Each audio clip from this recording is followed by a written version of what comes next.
Stand up for righteousness. Stand up for justice. Stand up for truth. We choose to go to the moon in this decade and do the other things, not because they are easy, but because they are hard. I truly believe that thoughts are the greatest vehicle to change, power, and success in the world. Victory at all costs. Victory in spite of all terror. Victory however long and hard the road may be. For without victory there is no survival. To those waiting with bated breath for that favourite media catchphrase, the U-turn, I have only one thing to say. U-turn if you want to. The ladies not for turning. I attribute my success to this. I never gave or took an excuse, is a quote by the lady with the lamp, Florence Nightingale, the mother of modern nursing. I thought this was a fitting quote for our guest today, someone who is leading one of the largest reproductive services companies worldwide, with clinics across Asia, Europe, and the Pacific. Our guest today is Ventia Health's Group Chief Executive Officer, Kate Munnings, who oversees Ventia's clinics, hospitals and diagnostic services, specialising in genetic and molecular testing. She was previously Chief Operating Officer of Ramsay Health Care's Australian business, consisting of 72 hospitals. Prior to this, Kate was Chief Executive Operations at Transfield Services, now Ventia, following an earlier career in law with prominent firms and as a partner with Cause Chambers Westgarth and Baker McKenzie.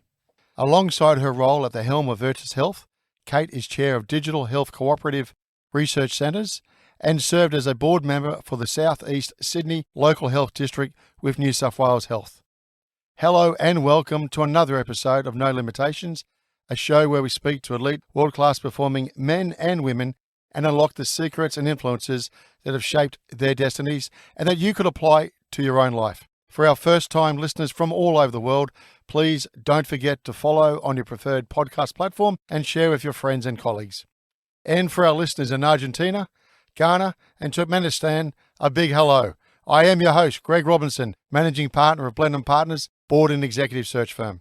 In at times a very moving and inspirational conversation, Kate sheds light on a remarkable career that started as an HIV/AIDS nurse in the most challenging of times, to now leading an organisation and helping families the world over. She shares how she made the leap from nursing to law, from operations to executive, from the hardship of immigration centres to the complexity of the modern-day hospital, and achieving as the CEO in 3 years an impressive growth in company value of over 500%. Finally, Kate touches on the essence of leadership, camaraderie, compassion, and courage, and why big miracles still happen. So sit back and enjoy the hardest opportunity on offer.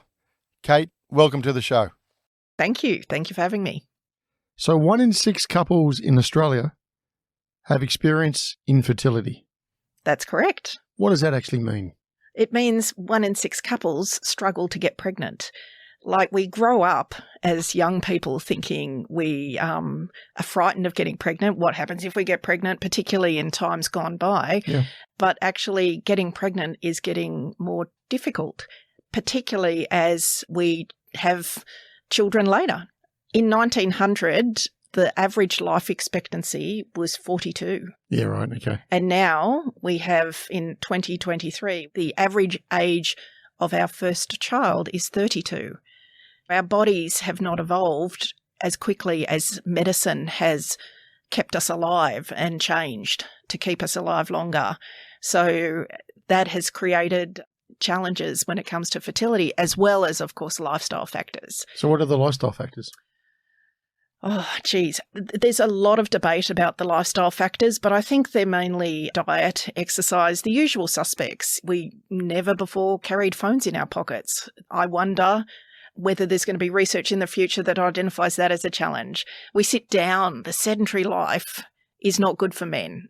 They're sitting all day, whereas in the past they were active all day, out and doing more, working on farms, working in agriculture. That was more how men spent their day. And today they're sitting down far more than ever before, and that's not good. So there's various factors that people think contribute to it. The contribution rate or the learnings from the men's side, what are you learning there? And you said a few points, but is the stats going up? Yeah. Because that's not something people discuss, I assume, Kate. No, everyone often, and cultures often believe that fertility issues are female related. Yep. It is true that 80% of healthcare decisions, particularly in the fertility space, are made by women. So women lead the decision making, but in fact 50% or at least of infertility is male factor related. So sperm count has reduced by 50% in the last 20 years. And that is plus other 50%. Conditions. Yeah. It's something that we should all be talking a lot more about. So what's being done, I guess, to regenerate that? Well, we're trying to educate people to improve. Okay. There's a lot of work done in both natural as well as medical remedies to try and improve sperm count and sperm mobility and motility and all the sort of factors that contribute. I think, again, it is down to lifestyle, and our doctors are working with our scientists to really try to do research to identify some of the causes and actually prevent some of the challenging experiences that the people we work with have. So do the young men and women, or older men and women in this day and age, how many people are really aware of this, Kate? Is it a very small percentage? Well, people don't talk about infertility. For some reason, it's always been stigmatised, like particularly if you can't get pregnant, there's something wrong with me, in a very negative way. Yeah, right. And I think that it's important to have discussions about fertility choices, about fertility options, and about infertility, so that people are so it loses its stigma and people get educated and informed. And that's why at Virtus Health and our network of clinics, we engaged in creating a documentary to try and stimulate that conversation. So that's the genesis of the documentary? Yeah, Big Miracles. Yeah, that was the genesis. We really wanted to we funded we sponsored a documentary called Misunderstandings of Miscarriage, and we found that really improved the discussion on miscarriage, the causes, the trauma experiences that women had, families had, where there was miscarriage. And it changed our bereavement policy. So we now name miscarriage as a reason for people to take bereavement leave or personal leave. So we saw that a documentary can actually lead to change. And that's where my colleague had the idea of, why can't we do the same and have that same dialogue when it comes to fertility and infertility? And so we met a producer and discussed making this documentary. Can I just take you back for a second? Yeah. On miscarriage, also a topic you don't necessarily discuss openly. No. What's the stats there? Are they going up? 1 in 4.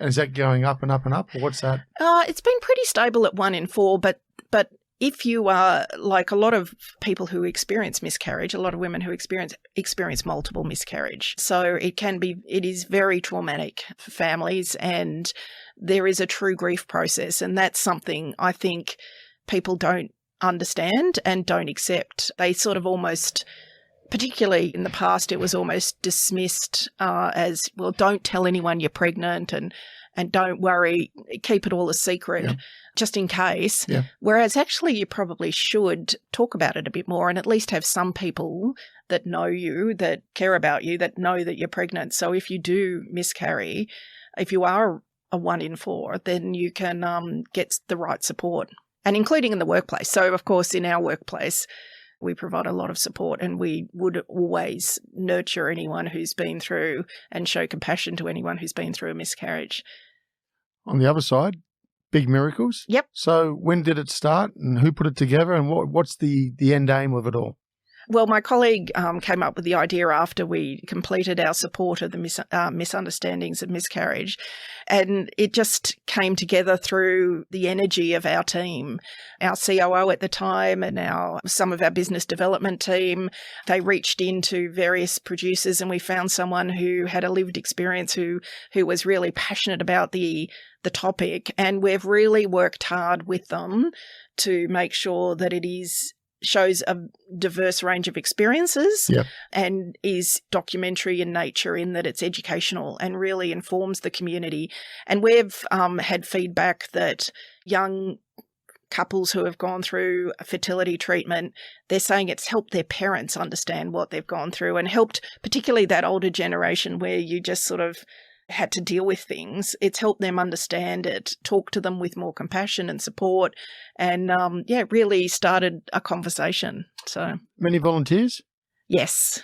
A lot of people wanted to be involved. What sort of numbers are you talking, Kate? We're on the second series now, and I think there would be at least 40 people who want to share their stories. And I think in today's world, sharing stories is a way people learn. And I think people who have been through a fertility experience or an infertility experience want to do something to give back and pay it forward. And by sharing their stories is one way they can do that. Any particular moving points for you, Kate? Stand out? Thousands. I think the challenge and with the work that we do is that 50, on average, the outcome depends on the person, depends on the work in the lab. Our embryology labs are critical to success. I don't think the community understands that. The magic happens in the lab.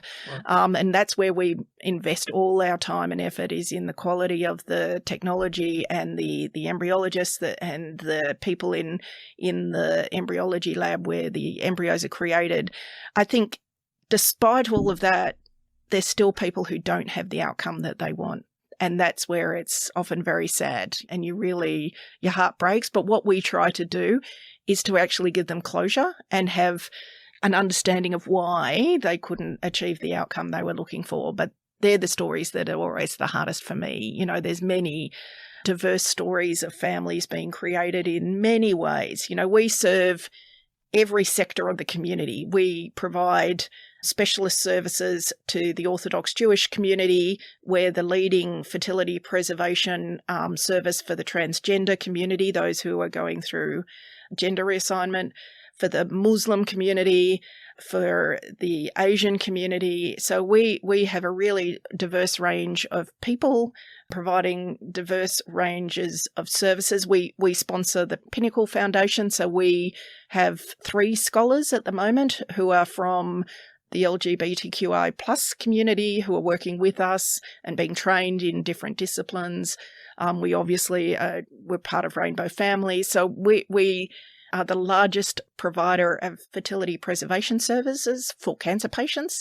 Right. So it sort of goes the whole spectrum. People think of fertility care and fertility health services being very one-dimensional of couples receiving IVF, but it's actually hugely diverse.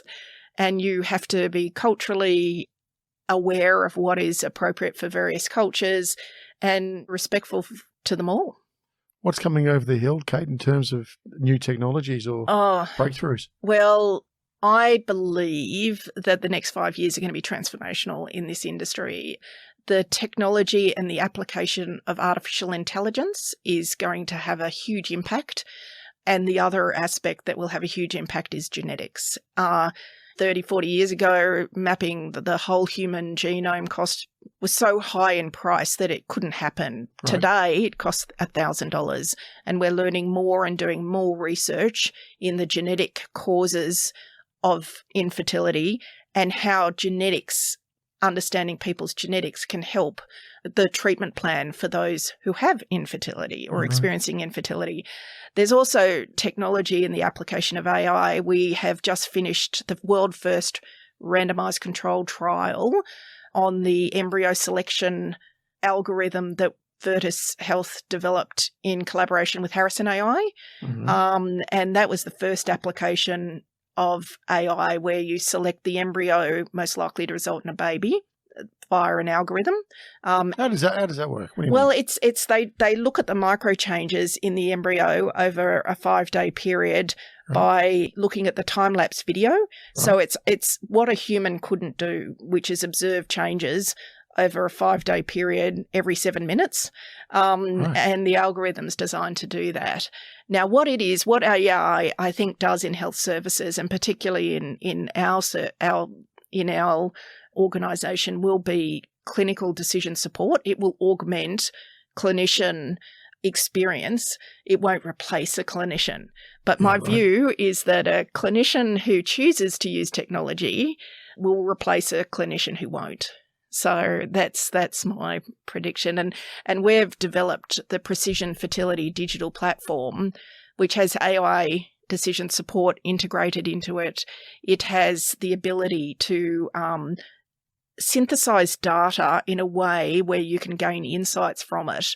So we've got, a lot of health organisations have historical clinical data, but the way it's stored, the way it's captured, and you can't ever gain any insights. So you can't see that historically, for a patient with certain conditions, this treatment has been more successful than an alternative. That's what I'm looking at. Okay. And with the Precision Fertility digital platform, we will be able to do that. So it will make our clinicians, give them tools that won't exist anywhere else. And it's really hard to do in healthcare. I'm the chair of the Digital Health CRC, and I see everyone striving to gain the benefits of data insights in health services, but it's so hard to do it because we're either capturing data through paper or through historical platforms that don't allow for this sort of clinical analytics. Bearing all this in mind, is it getting more affordable? That's the goal, and that's our goal. Because it's pretty tough, isn't it? Well, you're right. It's often highlighted that in healthcare, innovation adds cost, doesn't remove cost. The work we're doing, I believe, will remove the cost because it will improve time to pregnancy, so get people pregnant quicker.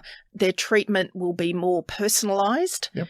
And I think we will be, as an organisation and as a health service, more able to take risk on outcomes and give people price certainty because we'll be more able to predict outcomes. And has the classification of fertility changed? Well, yes, as a few years ago, the World Health Organization moved infertility from being a medical condition to a disease. And that's a really positive thing because that means that governments are more, it was intended to open up more funding and support for the treatment of infertility. And I think most countries, including China, are noticing a decline in their fertility rate. In fact, China is proposing a law to allow single women to get support to have children on their own. That's groundbreaking. Yeah, it's pretty groundbreaking. So countries are all concerned about their fertility rate. So supporting fertility, and in Australia we're extremely lucky. We have Medicare support for fertility treatment, and that means that far more people are able to access this really important service. Where are we in terms of technology, Kate? Are we at the leading edge, or where does Australia sit? I think Australia's pretty good. Israel is generally a leader when it comes to health and technology and identifying the technology to improve health outcomes. Australia is seen globally as a good place to start for startups to actually nurture their idea and test it. Incubator type environment. We are an incubator environment, and we both at the digital. My role at the Digital Health Cooperative Research Centre and Virtus Health, we in both roles we work with startups to try and help them define the problem. Often a startup will define the problem without reference to the end user. So they try to solve a problem that isn't the big problem for the clinician. Yep. So we work with startups at Virtus to help them define that problem so it will actually be adopted. We look at how it has to be integrated in the workflow because really if it's too hard to use technology, people won't adopt it.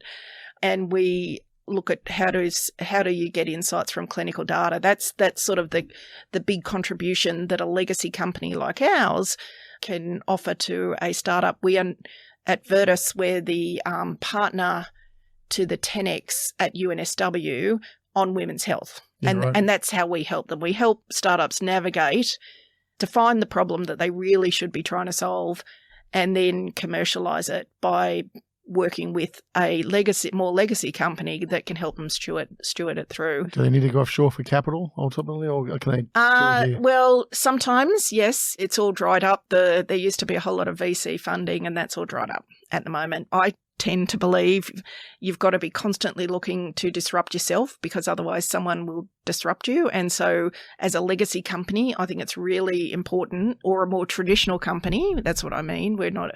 I think it's really important to be working with the startup community because there will be a great idea out there that will ultimately disrupt you if you're not a part of that solution. Hey, fertility education then. Yep. Is there enough of it at school? Well, one of my colleagues actually runs a program called Fertility Matters. It is targeting school kids, so they actually understand their fertility more and ask the right questions rather than reverting to Dr. Google and getting all sorts of ideas. So I don't think it is like when I was at school, which was a long time ago. So it was all about it was about how not to get pregnant, absolutely. So what you should do in that regard. But it wasn't about how to get pregnant and how to care for your fertility. So what is happening then, say, for a single female? What's the opportunities for them now? Well, obviously, there's been a lot of media recently about egg freezing, and that is a fertility preservation option. It's not a guarantee, as we always things are guarantee in life, but egg freezing does not guarantee preservation of your fertility. It gives you a better chance if you're unlikely to have planned to have children until you're older. Is that right? Mm-hmm. And what would be the advice? When should we have children?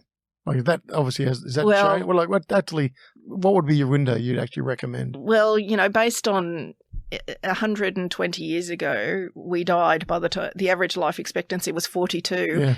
And therefore our bodies were designed to have children between 15 and 25. Now we live till we're in our 80s. But our bodies are still designed to have children between 15 and 25.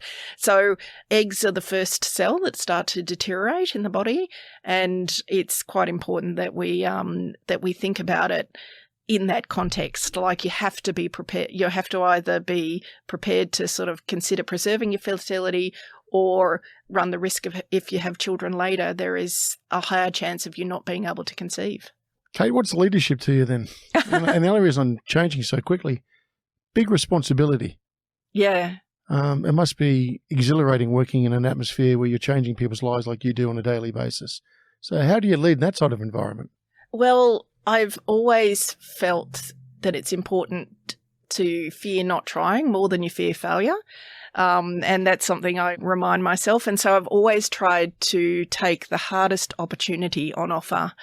And this one's been a challenge. This opportunity has been, being the CEO of Virtus Health, has been challenging. I started in March 2020, which was not a good time to start your first CEO role.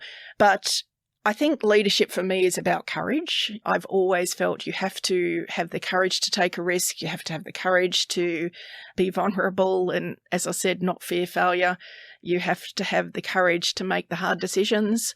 You have to be resilient. You have to give confidence to others. Not that you're falsely cheery, but you've got to realise, and I think experience teaches you this, that you go through ups and downs, and just because you're in a down doesn't mean you should quit or doesn't mean it's going to last forever. You've got to be resilient because leadership is hard and you'll go through cycles, and you've got to be authentic. I think you've got to be who you are, because nobody in today's society in particular, people can sense insincerity, and no one wants that. And so I just try to be who I am with all my imperfections and don't try to be anything that I'm not. And they're the important elements that sort of, I guess, I think about when I think about leadership. You've had an absolutely remarkable career, which we'll cover off in the next 45, 50 minutes or so. But I've never seen anything like it, where you've come from and what you've done, how you've leapt through sectors and roles and achieved what you've achieved.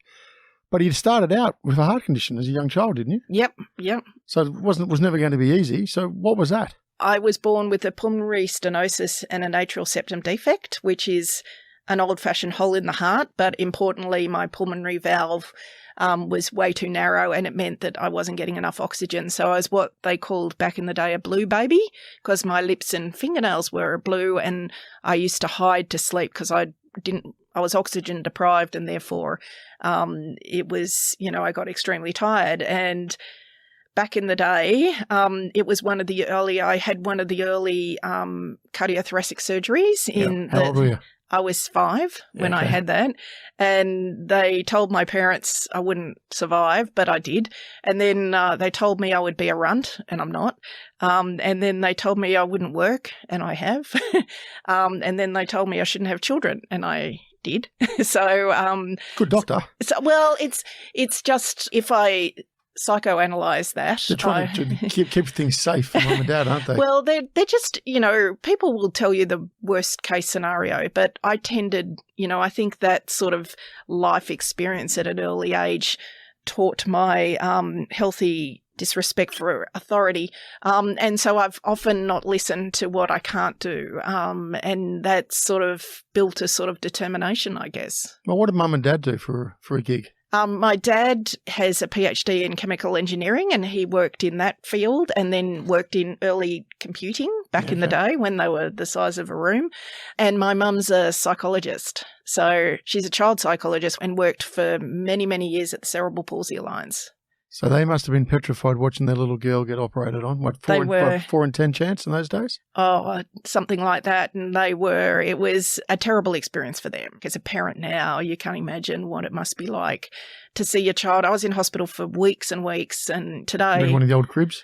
In the old cribs, and the oxygen mask was a box over your head and all that type of thing, and they crank open your chest. So I can remember waking up with such pain. I can remember it to this day. You still can remember it, can you? Yeah, and thinking... Gosh, like I was in such pain as a child, I was screaming. But then I saw the surgery being done and I knew why I was in pain. Once I did nursing, I actually worked for a short time with my surgeon and the nurse that, I did a practical. Really? Yeah.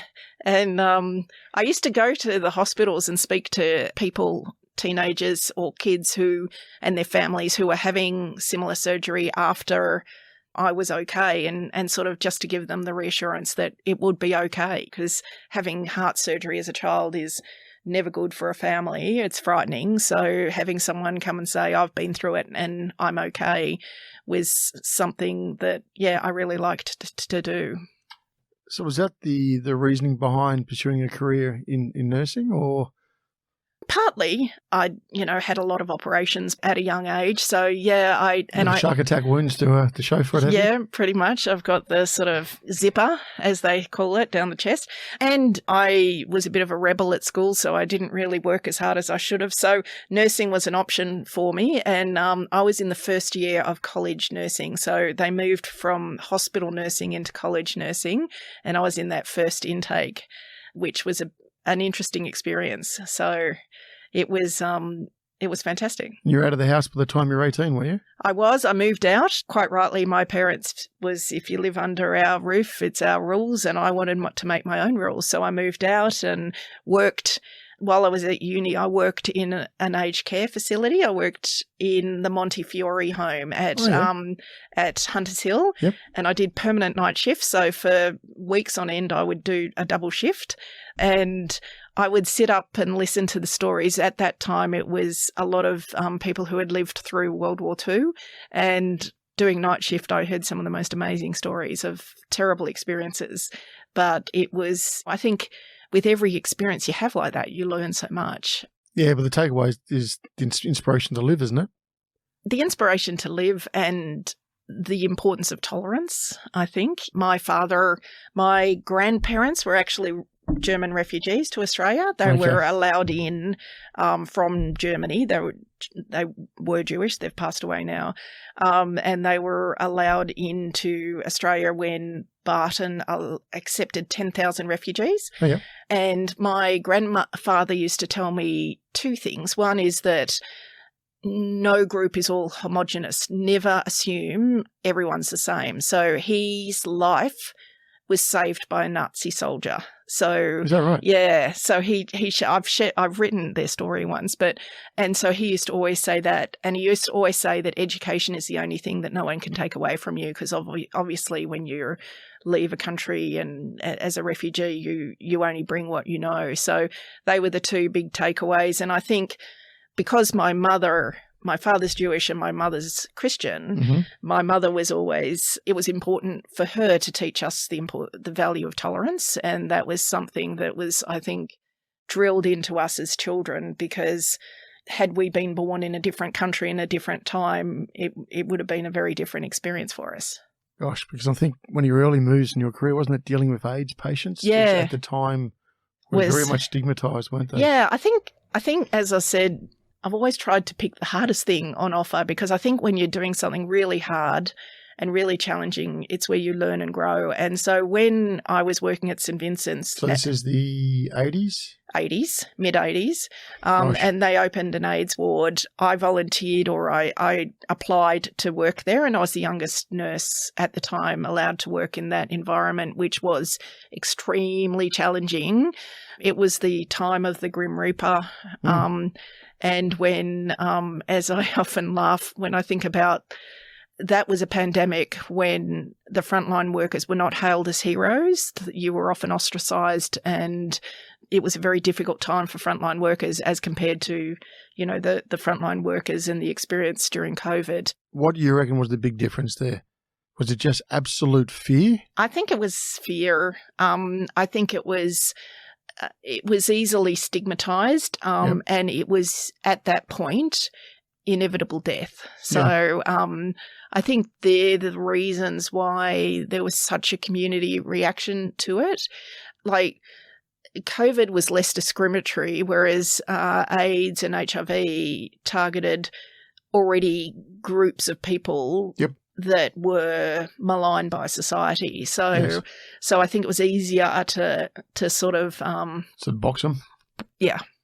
I think it was a very challenging experience, but a worthwhile experience too. You learn a lot about yourself. You learn a lot about people. Well, what did you learn? Because it takes very special people to put themselves in that environment day in, day out. And it does. And it's just watching death all around you, effectively, aren't you? And we had some of the most amazing specialists, immunologists, and who pioneered and provide the most wonderful care. We had nurses who had returned to Australia from working in India with Mother Teresa to work on the ward. But equally, we had doctors who didn't want to treat AIDS patients, who wouldn't come to the ward to, have a consult. Nurses on the AIDS ward took blood because doctors wouldn't take blood. So I took every morning after night shift, I'd go around and take blood from 36 AIDS patients. Wow. And so it brought out the best and the worst in people. You scared? Never. No, not really. No. The answer is a hard no. I could never remember being scared. We never knew what was causing it. The only time I felt a little uncomfortable was the last day, and this is always a risk. The last day I worked there, I got a needle stick injury. I'd given chemotherapy to a patient who had AIDS and Hep B, and I wrapped up the needle and I pushed it in the bin, and the needle came out into my hand. And I was a little worried then, but not really. I felt like the thing that they did for us, like we understood it, we had education all the time. And I think I guess it's an example of where you're educated and you have an understanding of something, it becomes less frightening. Hey, look, so what did you learn in regards to people there, and what did you learn in regards to leadership there? I learned you didn't have to be in a position of authority to be a leader. That was the most important lesson. There were people who were in positions of authority and showed no leadership, and there were people like my colleagues who weren't in positions of authority and showed true leadership. And that really has lived with me. There was one time where I had admitted a young man into the ward who had come with his partner, and both of them were from the country, and both had been rejected by their family because they were in a gay relation. They were gay. Yep. And I told the young man's boyfriend to go home because he was exhausted, and the young patient should have survived and, wasn't that sick. He deteriorated overnight, and a young intern and I worked really hard to try and keep him alive. This was in a 6-bedded ward, so it wasn't as though he was in isolation on his own. And I rang a specialist, and he said to me, "I'm not getting out of bed for an AIDS patient." So that's what I mean by there were some who it brought out the worst in people.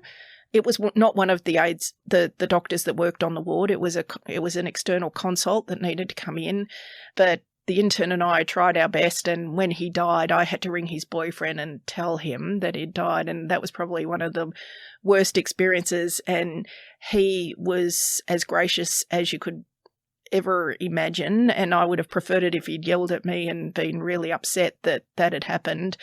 He was just sad that he'd lost the person he loved, and sort of that kindness, that sort of, I don't know, the empathy that you need. That was quite that. I still remember that couple to this day, and they taught me a lot about I guess, how to respond with compassion, even when something terrible has happened to you. Yeah, human spirit's pretty amazing, isn't it? Yeah. Kate, any other experiences or stories that come to mind? Yeah, there were so many complex ethical issues in working in AIDS in the 80s. We had a patient who had AIDS, and he'd contracted HIV through sex workers, but he'd told his wife, and we were bound by patient confidentiality to not breach that, but he told his wife he had cancer. And we talked to him about practicing safe sex, and he said, "Oh, I can't because she'll know something's wrong." And I was really challenged by that. And one of the more senior nurses helped me went and spoke to him and tried to talk him through that was not the right thing to do. But we were bound by confidentiality, and that was, I think. So what were the rules? What were the rules then? Well, because technically this person was about to commit manslaughter. Potentially, yeah. Arguably, yeah. Yeah, so, the rules were you couldn't breach patient confidentiality, and they still are today. And so it was about actually speaking with him and having him realise that that was the wrong thing to do. And obviously as a young person, that was probably that's where I was glad there were some more experienced people around me who could have those conversations. But it did generate my interest in the law. There were so many ethical issues that we experienced in that period that was sort of legal in nature that meant that I became very interested in the law. And so I went back and converted my nursing diploma to a health science degree, and then did a law degree. You go to Harvard and INSEAD as well? I did. So I've sort of... You don't mess around. You don't do things in half measures, do you? No, I don't. I won 2 Chief Executive Women Scholarships to go firstly to Harvard Business School and then to INSEAD Business School. And they came at pivotal times in my career. So I had been a lawyer for probably 20 years, and I had applied to move into an operational role. I'd never run a P&L before. I'd never run a P&L before, and I had been the Chief Risk and Legal Officer and Company Secretary at Transfield Services at that point, and I was applying to be the Chief Executive of Operations. And I think I applied for that job thinking I've got to demonstrate that you should apply for roles when you've got relevant experience, not necessarily the exact experience that role required.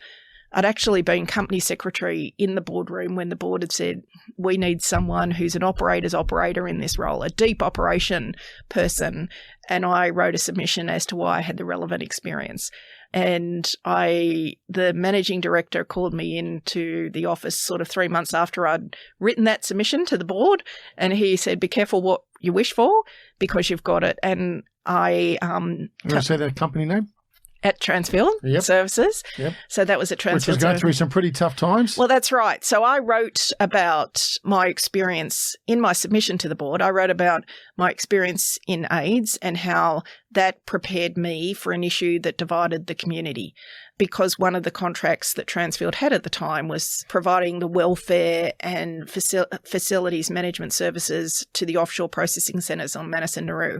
So I explained how my experience as a AIDS nurse would prepare me for managing that challenging environment. I talked about when I joined a law firm where the practice had sort of been decimated by departing partners, and I rebuilt it. I talked about how I would apply that learning to some of the problem contracts that we had. And then I sort of outlined that all the people working in the team that I would inherit had deep operational experience. So why do you want someone with the same experience? Yep. You know, why don't you look for someone with different experience? It's a risk, Kate. It's a risk. It's a big risk, Kate. You know that. I know. But the chairman at the time was willing to take the risk, as was the managing director. And it was, again, a very challenging period and a challenging thing to do, to take on I'd never run a P&L before, and the next day I was running a $2.5 billion P&L with 9,500 direct reports, 9,250 of them were men. You know, it was a big risk and a big challenge. But again, you should not fear failure. And I feared not trying. And I felt an obligation to role model that risk taking, because it is something that women hesitate to do more often than not. And I wanted to show that you actually could take a risk and make it work. And that was a fantastic experience. And from then on, I've been in business roles. So I've been in, complex business roles, but I always seem to take on something that I've never, ever done before, and I have to lead and learn at the same time. So hold it for a second. I'm going to come back to Transfield because they were pretty tumultuous years. And they were? Some pretty adverse publicity there at one stage. But let's go back a bit before you talk on your next big change. So you've built yourself a reputation in nursing. You've decided, you've watched the law. It's good and it's bad. And you decided to pursue a career in that. Mm-hmm. Yeah. So you've got to go and educate yourself. You've got to go and find the right law firm, and you've got to find someone who's going to back you. It's also a very interesting industry to work in, isn't it? Oh, yes. And back in the 90s, 93, I started in private practice in a major law firm in Sydney. Yep. One of the best. One of the best. And it was a different world then. You know, it was like going from... So how were you seen? You didn't come through the normal route. Yeah. Again, here we are. No, I different route again, right? No pedigree at a time when pedigree was important. Yeah, particularly in that industry. Well, when I entered the law at that time, I felt that individual contribution was all that mattered. And the dog-eat-dog sort of almost nursing had been a lot about camaraderie, particularly where I was working. It was about looking out for each other and the strength of a team. When I went into law, it was about individual contribution, and people often seem to celebrate someone making a mistake because it arguably made them look better. It was very dog-eat-dog and very competitive, and I refused to buy into that. And I thought, if I fail, so be it, but I will not. I backed my belief that you get more done by building relationships of trust and gaining from cooperation than you do as an individual. So I went about, I often said that I was going to, that I brought a bedside manner into the corporate world. And I think... What did you set out to do?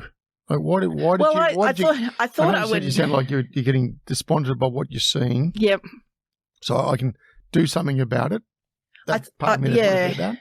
Is that what it was about? It was. It was that in nursing and healthcare is quite hierarchical, and I thought before you get into a senior position, you've been there quite a while, and I thought I'm going to go out, do law, go into health policy and create change through that way. Okay. But by the time I graduated from law, I had a mortgage, and so I ended up at a private law firm that was doing a large case. It was the Copper 7 litigation, and they were defending the manufacture of the Copper 7 IUD, and the allegation was that the IUD had caused pelvic inflammatory disease and therefore infertility, ironically. Yeah, and the defence was that the other cause of pelvic inflammatory disease is often exposure to sexually transmitted diseases such as chlamydia. So they wanted a lawyer who, like I was a lawyer who understood the physiology of sexually transmitted diseases. So that was a unique combination. And so I went into private practice. I didn't like anything. I did that case, but I didn't like the medical legal space. And so I ended up as a construction lawyer and became a partner in the construction practice. So at Cause Chambers Westgarth, and then went to Baker McKenzie in a leadership role in their construction practice. What was that like? I loved construction. You know, it was more, it suited. Pretty straight talking. Well, salt of the earth people. So that sort of suited me because I didn't have the pedigree, as they say, or that's how I felt. And did you feel that? Yeah, I did. Everyone when I did law had done an arts degree or done something, and I would go to dinner and they would talk about something highbrow that had not been in my experience set. I never felt inferior, but I felt like I didn't have the same pedigree as... So where was your confidence levels? Oh, gosh, I'm sure there were times where I felt like, do I really belong? But ultimately the way... Am I going to prove them wrong? A little bit, yeah. That sort of kicks in. The I don't need to talk about some fancy novel or a bit of Shakespeare or something like that. Yeah, to make a difference and to make an impact. And ironically, when I went to uni, when I did law school, I worked 7 days a week for 3 years, often nursing a lot of shifts as well as studying. And I would go into university in my uniform sometimes because I'd have to go to work straight from class. And not as if they were easy days either. And they were not easy days. And all the young boys would go, nurse. And someone once said to me, I felt like being a nurse is close enough to being a servant, and I don't know how you did it. So there was a lot of judgment about and misunderstanding of what nursing was about, and that it was a true profession and a very special profession. So because that was not in the experience set of those people, Is it valued enough today? Look, you look at the numbers. I've made a few calls in the sector. Yeah. We're so short on nursing. And you look at the hours they work, the money they get paid. Why would you do it? Yeah. Like it's almost, it used to be almost that women were deemed able or appropriate to be nurses and teachers, and therefore those professions were undervalued and underpaid, and that hasn't really changed. But women have a lot more choice now. And so are you really going to choose to sort of be undervalued and underpaid, or are you going to choose a profession that's different? So I think that we have the most incredible group of nurses working for us, and I've worked with many, many incredible nurses. And nursing is actually a very diverse career. Like, people should not underestimate that you can be a deep clinical specialist. I think you can be a manager, you can be an educator, you can be an academic. So there's a whole lot of career paths for nursing. And I don't think the profession, wonder whether there's more the profession can do to sell those sort of options as well as the sort of the ward work.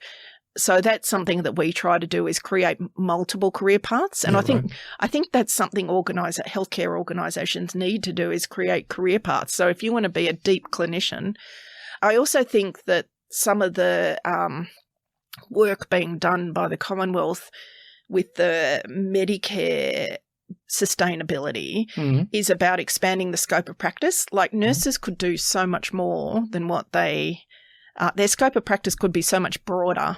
And I think that is an opportunity to attract people back into the profession.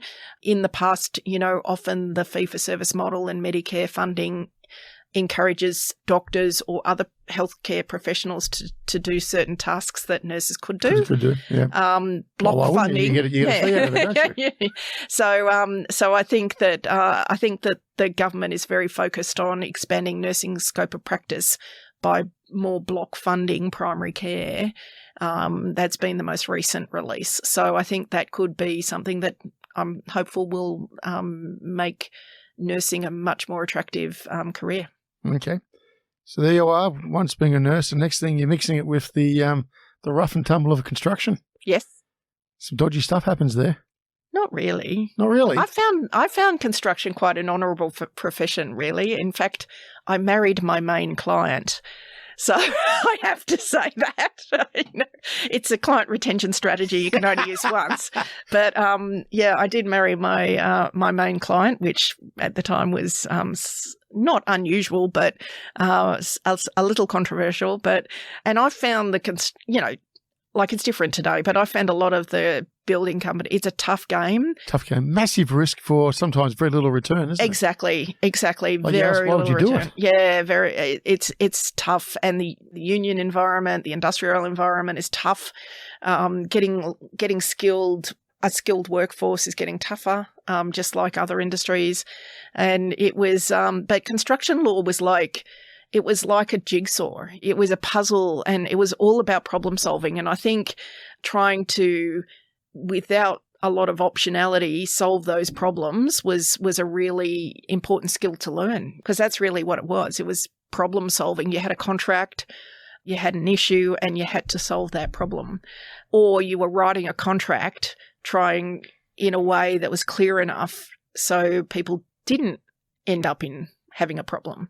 So it really honed your problem-solving skills. You're listening to No Limitations with special guest Kate Munnings. On our next episode, I sit down with Jeff Quartermain, Chief Executive Officer and Managing Director of Perseus Mining. Well, basically, there's 5 things you need. You need decent assets for a start. You need money to be able to do your business. You need markets for your products. You need decent people who know what they're doing. And you need a social license to operate. And if one of those 5 ingredients is missing, you're going to struggle. Be sure to join us on our next episode. And now, back to the show. Okay, so it hones the problem-solving skills, but something's lacking, isn't it? Because you don't stay in law. Well, it's all good. You're going to win the work, and you're working with some interesting people. Yeah, I decided. But something was missing, wasn't it? Well, it was. There were a few things. It was, I decided I didn't like being a partner. Once I made partner, the irony was that's often everyone's aspiration. But once I made partner, I felt it was more like being a sole practitioner sharing overheads and You've got to win the money. Yeah, and you've got to sell. And I was not a salesperson. And what do you mean? You bought your husband, didn't you? Well, I didn't. That was because of my incredible legal skills,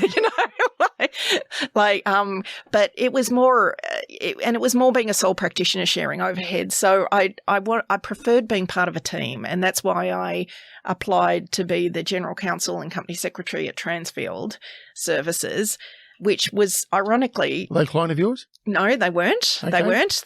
And being a General Counsel and Company Secretary, the focus was much more on corporate law. And I can remember saying to the chairman of the company at the time, yep. I've never opened the Corporations Act, and he said, yes, but you've reinvented yourself once before, and you'll be able to do it again, and you're the right cultural fit, and the right cultural fit is more important to us. And I thought that's a big call. That was a big call, but I think I know who that chair is. I think you do. You want to say who it is? That was Tony Shepherd. Yeah, and things were going pretty tough for Tony during those days. Yeah, but he took that chance, and I'll be forever grateful. And it was like that. You could learn everything about M&A and about corporate governance, but if you're not the right cultural fit, that's where it all can come unstuck. So he did take that risk, and I hope I repaid him. Do women over-engineer what I can't do as opposed to what I can do? I think so, and I think you're sort of more conditioned not to get things wrong and not to fail, that failure is bad. But unless you fail, you don't ever learn and progress and grow. So I don't frame it as a bad thing. I don't want it to happen, and I don't want it to happen often.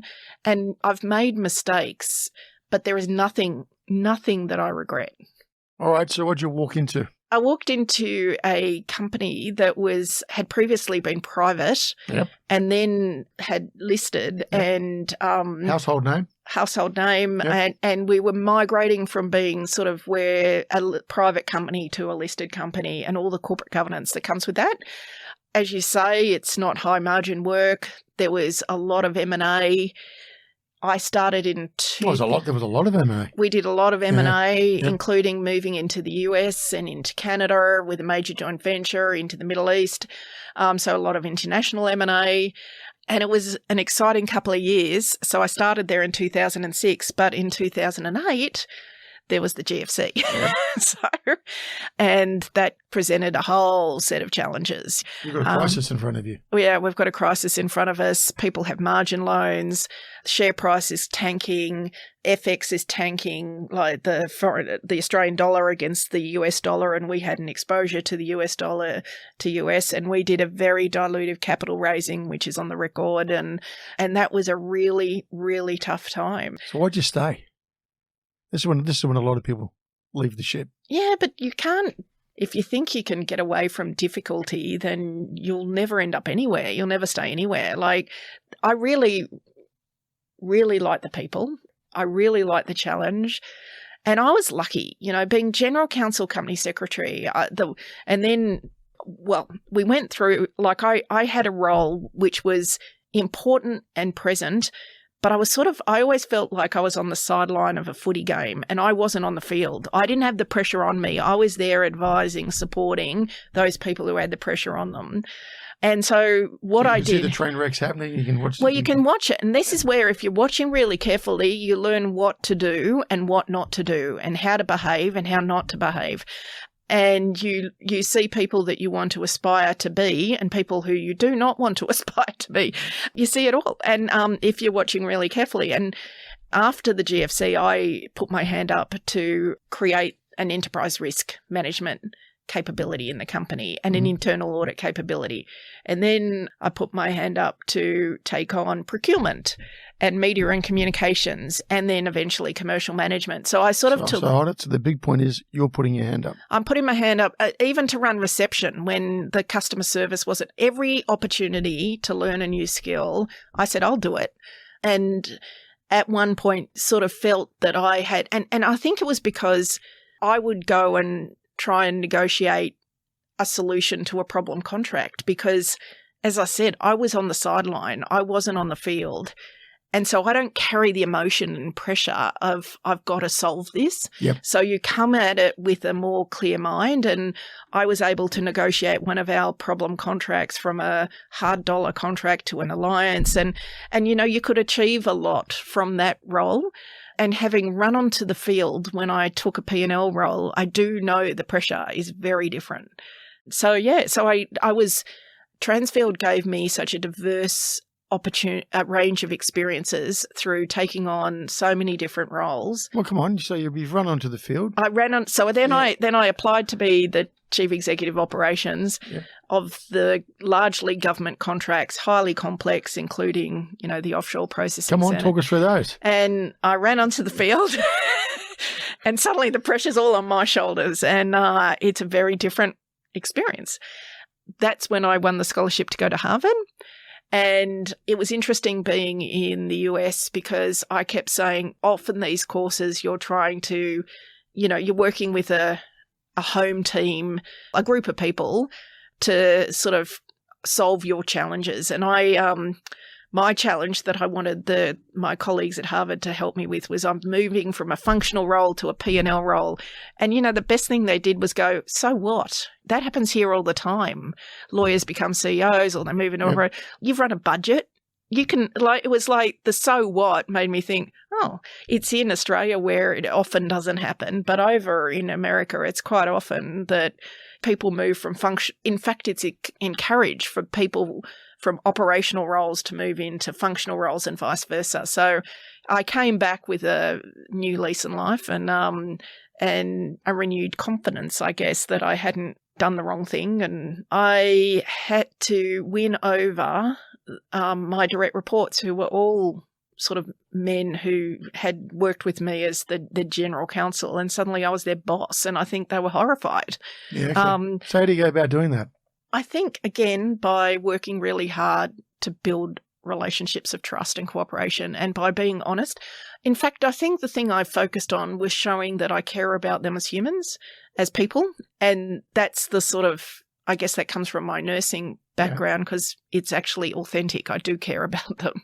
And there was one direct report who the executive team weren't happy with his behaviour, and I don't think he was happy to have me as his boss. And by the end, we'd built such a strong relationship that he said, oh, if you ever need someone, I'm coming. And that was someone who probably wasn't likely to, like he was someone who had that high-performing but very arrogant style about him. And he changed completely. And I felt that it's about being caring, it's about caring about them holistically and building a relationship, investing in that time, I think really. So what is breaking it down the layman's terms, investing time, what does that mean? Does that mean catching up with the coffees? Does that I think it's having the honest conversation. Like I actually called the elephant in the room. You don't have to prove yourself with every conversation you have.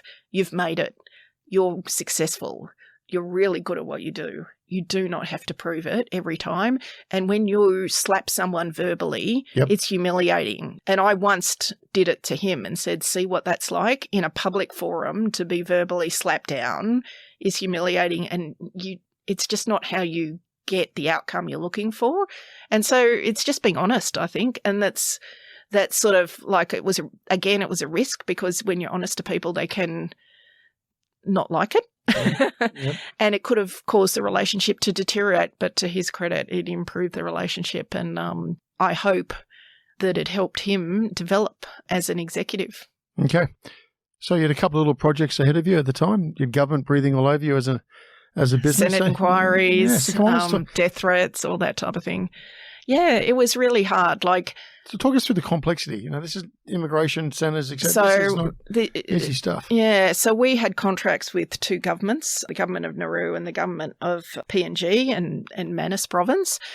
In the centre, there were at least 20 different cultures, and we had to employ 50% local people, so Nauruans and Manutians. Okay. So that cultural clash was challenging about how it should work.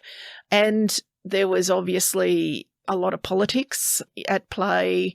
There was a lot of media about it, which actually wasn't true. We had a staff that was so deeply caring about the asylum seekers and really wanted to provide. We provided about 2,500 sort of physical and mental programs a week to keep people physically and mentally occupied during that the processing of their application for asylum. It was a really difficult environment, and we were very committed to making it as good as it could be for the people, the asylum seekers in the centre. How did it fare from, you've been around the block. You've seen some pretty awful stuff by this time in your life. How did it fare? The hardest thing was the misinformation. So there were a couple of things. I had a lot of activists saying to me, your company should step away from the contract because the government's policy is a breach of international human rights law. And I'd say, look, I get it as a lawyer. I understand that there's an argument around international human rights law, but as a nurse, there's people there and they deserve the best care possible. So I don't care about the politics. I care about the people at the centre. And one activist actually said to me, well, I don't care about the people at the centre. I care about changing the government's policy. And I said, that's where you and I are very different. Yeah. That was the hardest thing about it, is that we deeply cared about the people. We provided the best services. We employed the best people. All of the welfare work services we provided were staffed by teachers, educators, psychologists, with tertiary, and we screened. We did everything we could to create the best environment for the people in the centre. We trained in partnership with TAFEs. We trained local Minutions and Nauruans. Insert 3, so they became more enterprising. Businesses were starting on the island, created by the local people who were getting educated. But you'd come back to Australia and be the subject of the abuse and death threats. Yeah, right. And media reports that manipulated the truth. And it's the first time I actually believed in fake news, that there was this mantra of fake news emerging. And I thought, well, it's true. Things are reported multiple times and they're just wrong. So that was pretty hard. It was personally very hard to sort of actually show the resilience, but I felt very strongly that I needed to stand up for the people who were working really hard to provide the best service to people who they felt needed it. Turnover of staff high, or how'd you go? No, we had a lot of our leadership staff, the leadership we had were former peacekeepers. Okay. Yeah, so they all stuck with it, and they'd been in Timor and places like that. So some of our competitors would recruit from corrections, but we never saw that as the right place to recruit for. It was people who understood they needed to navigate complex communities, and we had to understand the Wontok system on Manus, which is the tribal system, because you couldn't appoint someone from a Wontok into an HR role because they had to employ from their Wontok. And right. So it was quite complex. And like every community, there's very good people that are part of the community. So there were some wonderful Nauruan people that we worked with and wonderful Minution people that we worked with. That's the first game on the field, Kate. How'd you perform? Looking back, how'd you give yourself a score?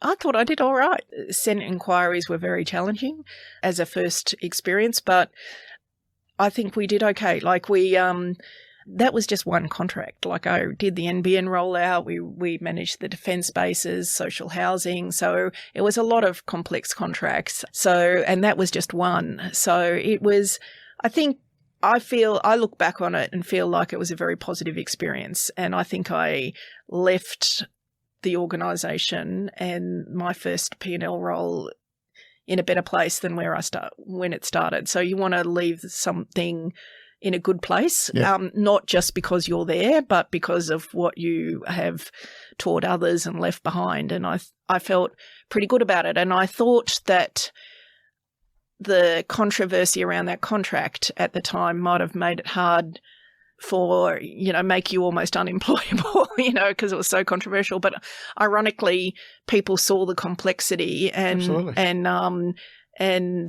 hopefully the compassion in which we were managing the complexity. And I was recruited to Ramsay. Before you go there, what did the chairman say before you left? By this time, the chairman was Diane Smith-Gander. Yeah. She was probably someone who I will always be grateful that she gave me an opportunity and supported me through that period.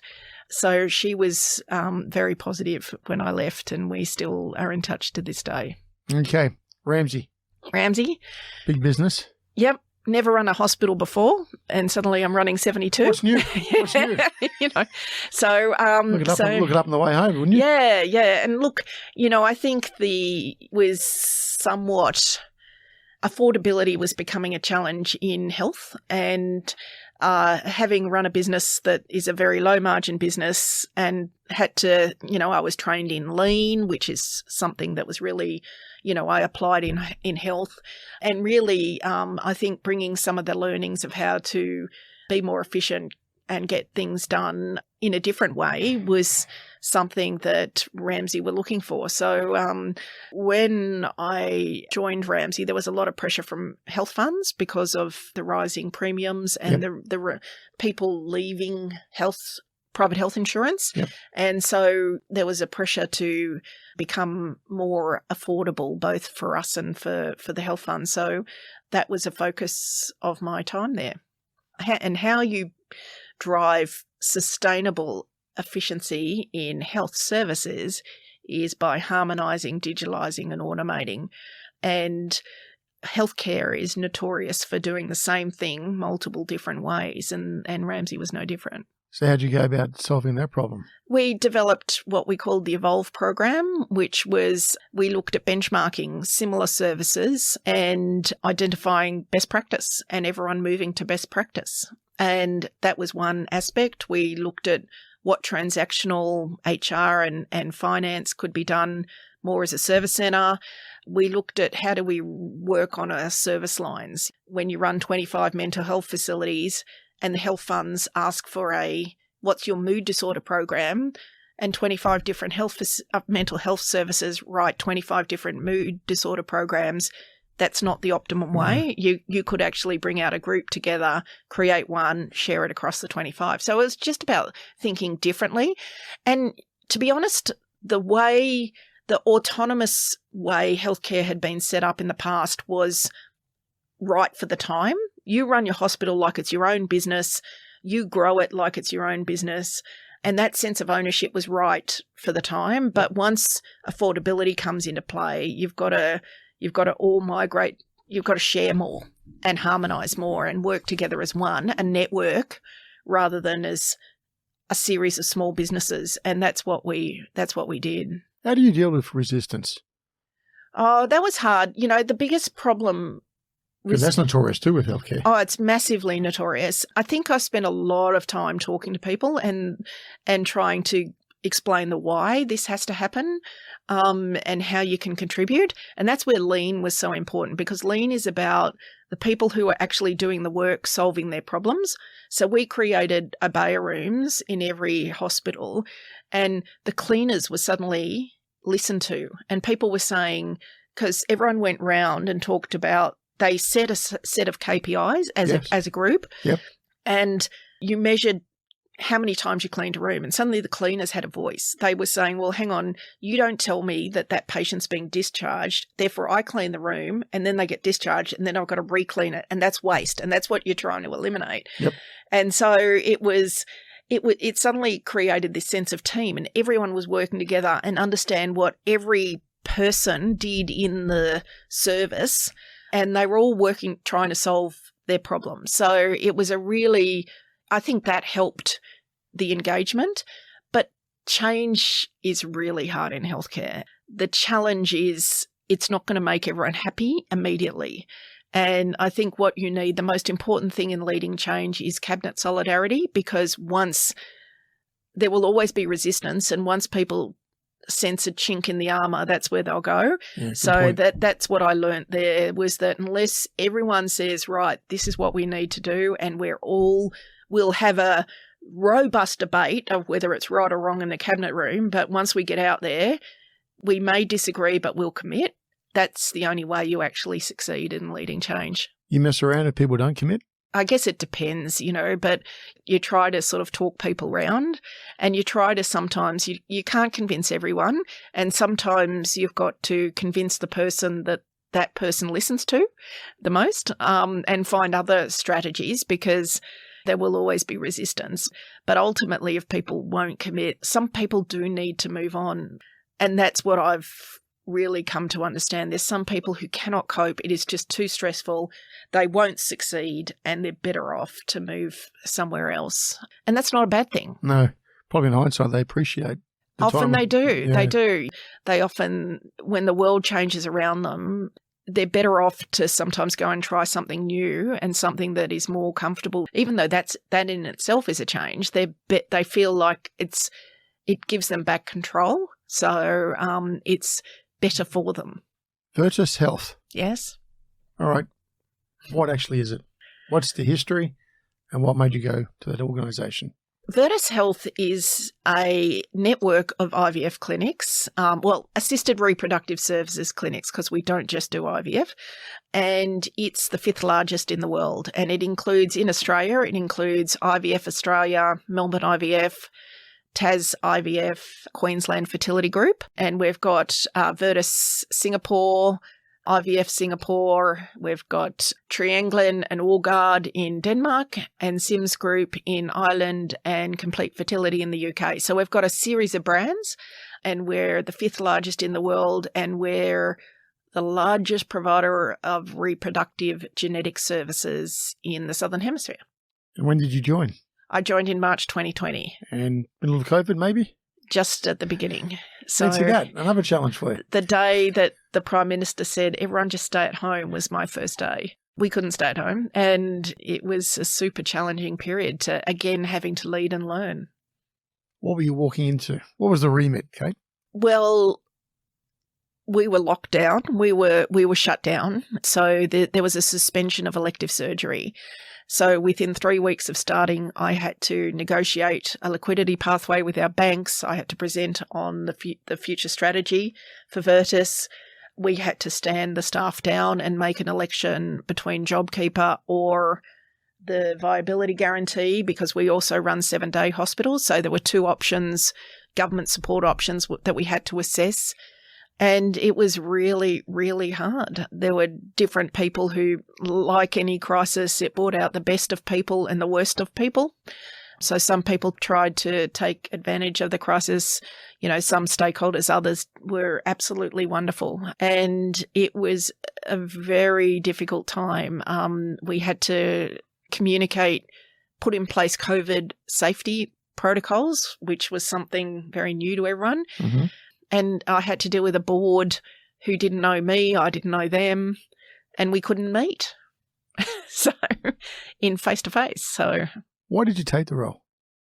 Again, because I think I wanted to be a board-facing CEO, and I wanted to work in a smaller organisation, because I felt, again, that would be, and it's true, I've worked in big organisations my whole career. That's like working in a smaller organisation, you need so much more skill. It has been my experience. I'm sure it's not the same for everyone, but every day you look in the mirror, and when things have gone wrong, you go, well, that was your doing. And when things have gone right, you go, that was your doing. Your personal impact is far greater in a smaller organisation. And so, your strengths and weaknesses are far more exposed than in a large organisation where there's a lot of who's really accountable for the decision. There's a governance structure that means that there's so many people who input into every decision, whereas in a small organisation, there's just far less people. So what you walked into and what you were promised, do they stack up? I think the 3 years that I've been there have been the most intense experience, and I don't know whether it's me. So we had COVID and all of the challenges that brought. We bought a business, we did a capital raising, the ACCC challenged our acquisition of the business, even though we had sought clear legal advice, clear advice on the competition risk. So we were on the other end of the fire hose of the ACCC, and then we had an extremely contested takeover, so which ended up with, I think, there were 9 bids for the company. So again, all of that. And the difference again with an organisation the scale of Virtus is there's probably 4 of us dealing with it, not an army or not a larger team that you get in a large organisation. So again, you're personally dealing with all these challenges. And we developed it during COVID, we developed our corporate strategy about precision fertility, and that we're doing the pilot of the product.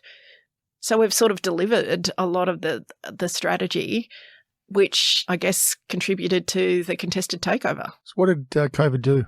Was it an accelerator? Was it COVID? Or how did it?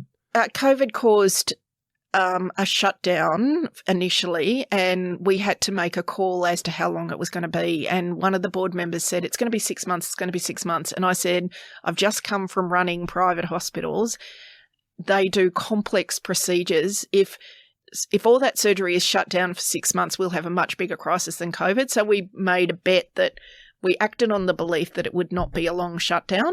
So we stood people down on JobKeeper and kept the business sort of, mothballed but going. Yep. We started working immediately on restart. Okay. As soon as we shut down, we started planning how do we reopen effectively and efficiently. Once we reopened, we were ready to go. We made the election as to what government support to take, and that was where being a lawyer was handy, because at that time there was no HR at Virtus, there was no legal at Virtus, so I read the contract myself, and because I was a contract lawyer, I could understand it. I knew and I said, we can't manage that. It's way too complex. So we immediately made another decision to access JobKeeper as opposed to the viability guarantee. Yep. I go back now and look at the strategy we developed for the banks, and we're pretty well executed on it. And it hasn't changed that much, even though it's 3 weeks in. And look, the board were pretty supportive. Like, it was very difficult for them too. Brand new CEO, biggest crisis in a long time for us all as a country, a world, a community. And we wrote our submission to the health minister as to why we felt we could reopen safely, and we reopened after 4 weeks of shutdown. And then we went through the most incredible demand. People through, I think, in that post-initial COVID era, while everyone was in lockdowns, we stayed open. So we had given the various authorities confidence as to why we could provide safe services and why we were time critical. So we stayed open and went through the biggest demand that we'd ever experienced in history. Is that because people are at home? I think, yes, and everyone focused on home and family. I think it's the same reason why there was a lot of spending on renovations, on home goods and family things. And so we had this huge spike, which maintained for a number of years, and now we're sort of normalising. But I think also people weren't going away, so they were spending money in a very focused way. Okay. What's happening now? Well, now we're private, which, I think in our industry being private is much better. Everything we invest. So do you want to talk to what happened there? Well, that's if you read the Financial Review, it's chronicled, but BGH, our new owners, bought 20% of the shares of Virtus Health. Yep. And then CapVest, a London-based private equity, put in a higher bid. And then there was a contest. And I think the first bid was $7.10, and I think we sold for $8.25, or it might have been a bit higher than that. But the day I started, ironically, the share price was $1.56. So, and what'd you get the sale away for? It was, I think it was about $8.25. It's incredible, isn't it? So it was obviously that was COVID related, shared depression, but it was a very good outcome for shareholders, and now we're working to make it a very good outcome for the investors in BGH. I often talk to our team. People talk about private equity as like they're rich people, the barbarians at the door. Yeah, barbarians at the gate, and I keep reminding people that the investors that BGH support are actually pension funds, people's retirement savings. So it's a big responsibility, and we should take it like that. I think you can always reframe something a bit differently, and they're actually wanting to invest in the technology and science that will actually make a difference over the next 5 years, whereas being a listed company, shareholders didn't care about the next 5 years because they cared about their 6-monthly dividend. Yeah. So it is much better, I think, for a company like ours, for an organisation like ours to be private, because every dollar of profit we make, we reinvest back into the business. Other than paying down debt, we reinvest into getting better science, better technology, better people, and being the best at what we do. And that's really what we've been doing. And precision fertility is really the next era. So what does it look like in the sense of the precision fertility, but the next 5 years, what does that translate into opportunity for the organisation? I think in the next 5 years, we will have a patient experience that is more contemporary to being able to book online, chat with your doctor online, watch your embryos grow, like all the things that you experience with banking, with airlines, much more patient-centric technology that allows far easier access. I think AI will help with clinical decisions and support the future outcomes. And I think the technology that we're going to implement across Virtus will make it far better for staff, far easier for doctors to work, and really not just to make it a sort of easier work experience, but to actually improve clinical outcomes through the clinical analytics that we'll be able to do with the data set. How do you deal with those comments? You're playing as if you're God. in this space? Yeah, look, everyone has a different view, and fertility has been something that governments, church groups, everyone's always wanted to control or have input into. But I think whatever your God is has given human beings the ability to do this and to create life in this in vitro way as opposed to in vivo. And I think it's given people some incredible joy. And every time a family is created, I think it's a blessing. So that's how I rationalise it. The role of CEO, has it been as good as you hoped for?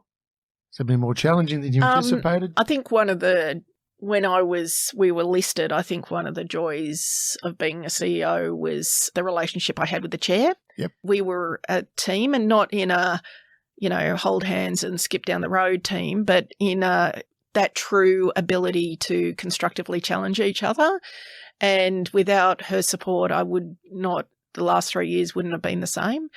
So, and it would have been much harder to be CEO, I think, without that sort of relationship with the chair, because it was really, really difficult. And again, we built a relationship of trust and cooperation, and that allows you to actually speak the truth. Like whenever I was out of line, she would tell me or could tell me, and I trusted her completely. So I never felt, I listened. I never felt defensive. I always listened. So I think to me that demonstrated the importance of that relationship being one of trust and cooperation. I think the CEO role, like I like being a leader. It's something that I sort of wanted to do for a while, but I don't know that you need to be, as I said, a CEO to be a leader, because ultimately being CEO, unless you've got personal power, there is no role really anymore that gives you positional power.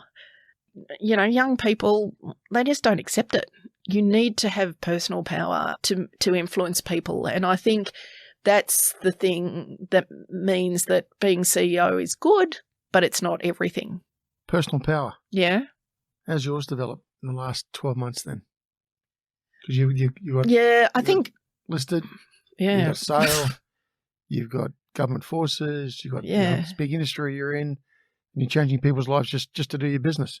I think, it's hard because you've got to communicate effectively. I think that's the critical thing. And often my derailer, and we've all got one, is that when I feel very passionately about something, my communication can become less effective and more emotive.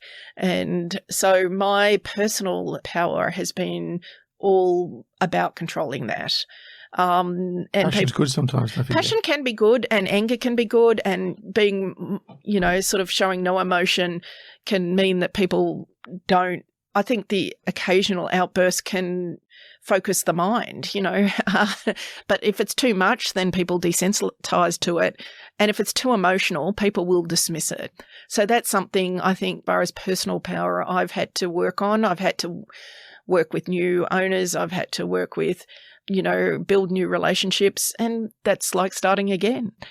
And you've had to convince a whole new set of people that your idea is a good one, and that often there's very much a trust but verify and approach, and that's okay too. I sort of feel like if you can't back yourself to demonstrate the value that you can create, then you shouldn't be in the game.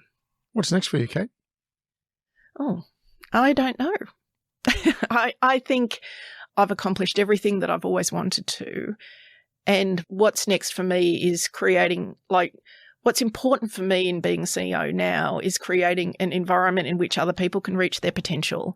I really feel like I've done everything I've wanted to do. I sit there, I look back and think I've got no regrets, but that's what I want to do now. And I'm not necessarily as a next step thinking boards. I'm thinking maybe, I don't know, executive coaching, something like that. I feel like I want to give back. That's how I feel for the next chapter. Did you have any great coaches during your career? I had two people who completely changed my career, and I had people who I really admired. I never really had a coach. Yep. No. And I think it's got to be a little bit organic, so I'm not really sure. I haven't really thought about how it all works, but because I think, if it's got to be a relationship. And those people who changed your career, They were in roles of authority or they were in roles of advisory? They were probably in roles of authority, but they took a risk on me. Once was when I was at the law firm and as a graduate I was pregnant and I thought I would have to resign. But the professional staff partner at the time advocated that I should be given maternity leave, and ultimately I was. And I just, I went in to say to her, I'm pregnant. I was married and I said, I'm pregnant, I'm probably going to have to resign. And she was like, no way. You don't have to resign, that's ridiculous. But there was no entitlement to maternity leave back then. Yeah. And then the second was when I applied for an operations role and was given that opportunity by the chairman at Transfield at the time. She said, we put finance people in operational roles. Why can't we put someone with a legal background? We'll give it a go. And so those two moves probably changed the trajectory of my career materially. And I want to do it for others. So why aren't we seeing more CEOs who are female? Good question. I think because boards have become conservative and they want people who are experienced CEOs, and that narrows the pool. Mm-hmm. I think that's a big reason. And I think there is no reason. I had been a COO when I was at Ramsay. I was Chief Operating Officer and I'd been responsible for strategy, the operations, done a whole, but I was considered I didn't have CEO experience. And so, it was only again the chairman who sort of said, well, she's run a $5 billion business. But often what's put forward is someone who has CEO experience, and that narrows the pool of women considerably. So I think until boards actually think differently about the pool of people and aren't worried about their own brand, how they defend their appointments and actually appoint people who have the potential to do something really good, we won't see female CEOs. It's interesting you say that. And whether it's male or female, the emphasis placed on experience in sector. Personal leadership. Or P&L experience, Those leadership qualities. So here's someone starting out as a nurse, not many years later running a major P&L, and also having to deal with government authorities at the time too, right? And that role you were doing. Yeah. You weren't trained up for that at university? No. So yet there's resistance in Australia. I've had some people suggest you have to have an MBA to go into a P&L role, which is just ridiculous, in my opinion. Yeah. So how are we going to change that? That's a very good question. That may be the next chapter. Maybe. Kate, when you look back at that young woman ready to embark on that nursing career, what advice would you give her now? I think it goes back to my old little mantra, which I've learned because it's not something I had probably back then, but is, fear not trying more than you fear failure. That's what I tell myself because I've learnt that. Probably didn't have it back when I first started out. But don't fear failure because that is where you learn. On that, Kate, been a fabulous discussion today. Thanks for joining me. Thank you.